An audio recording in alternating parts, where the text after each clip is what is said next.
John O'Keefe was the good cop, and he was a good man. That's why my client was with him. Karen Reed is accused of causing the death of her boyfriend, Boston police officer John O'Keefe, after a night of heavy drinking. Prosecutors claim Reed backed her car into O'Keefe during a snowstorm and left him to die. But Karen Reed says she is innocent, and the defense is being very, very aggressive with what they believe actually happened to John O'Keefe. Take a listen. She should be exonerated. What the Commonwealth should do is walk into the courtroom and say, you know what, we got it wrong. Mea culpa, we got it wrong. And we're going to go out and find the actual people who did this. That's what they should be doing. That's my frustration. So is this a cover-up, and if so, who's leading the cover-up? Your guess is as good as mine. That's what we're trying to figure out. That's exactly what we're trying to figure out. The Who do you think it is? Well, certainly the Massachusetts State Police is involved. There are people that were in that house that are involved. Brian Albert is involved. Jennifer McCabe is involved. The rest of the folks that were in that house, there's some level of involvement by every one of them. Every single one of them. And until we're not going to rest until we get to the bottom of exactly who's behind this cover-up. Because not only Karen Reed deserves this, John O'Keefe deserves this, and has deserved this from moment one. And that's why we're not going to rest. It feels we're the only ones fighting for the truth of what happened to John O'Keefe. And me and my family and my attorneys and my team have marshaled every resource to get to the truth. Just feels like no one else wants it. Now, just to be clear, you didn't do it. We know who did it, Steve. We know. And we know who spearheaded this cover-up. You all know. Yes, we do. And no, she didn't do it. No, she didn't do it. This is an innocent woman.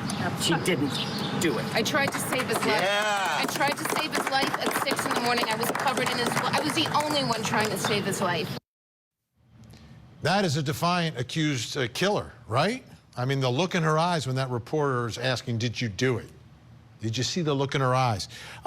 By the way, Karen Reed and her attorney, Alan Jackson, you recognize him from Court TV, were on Dateline NBC talking about the case. Take a listen.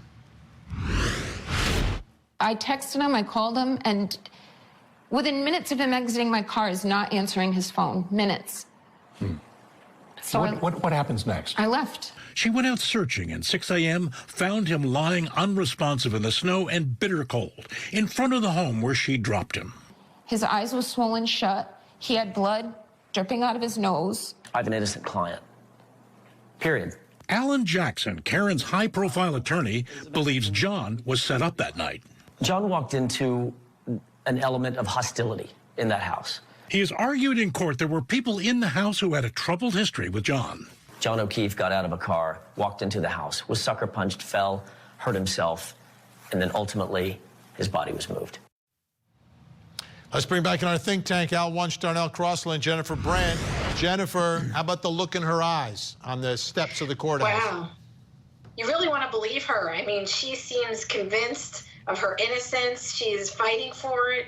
Her attorney's fighting for it. You really just feel her conviction, feel that she's really feels that she's been unjustly charged here, and she's innocent, says she was helping him. So you feel pretty strongly about, wanting to believe everything she says. Well, here's the thing, Al. The evidence. Here's the thing, Al. Her innocence seems to be predicated upon a police cover-up.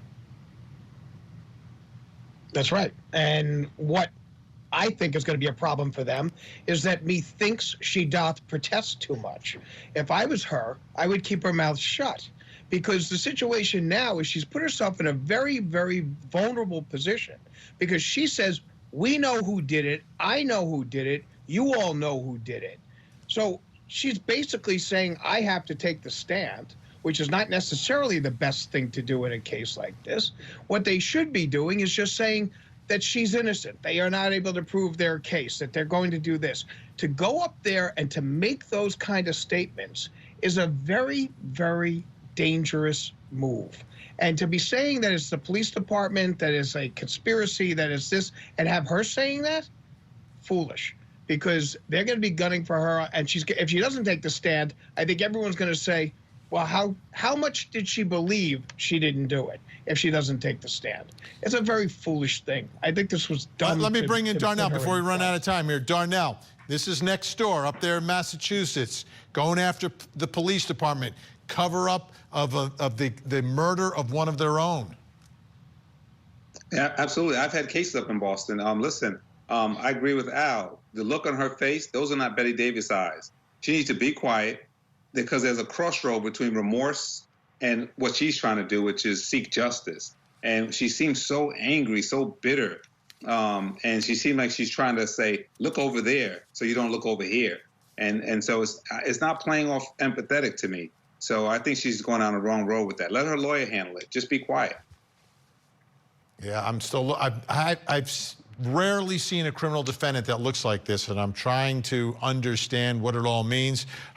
We've got a preliminary hearing coming up tomorrow in this case. It is a big case, big case. Up next.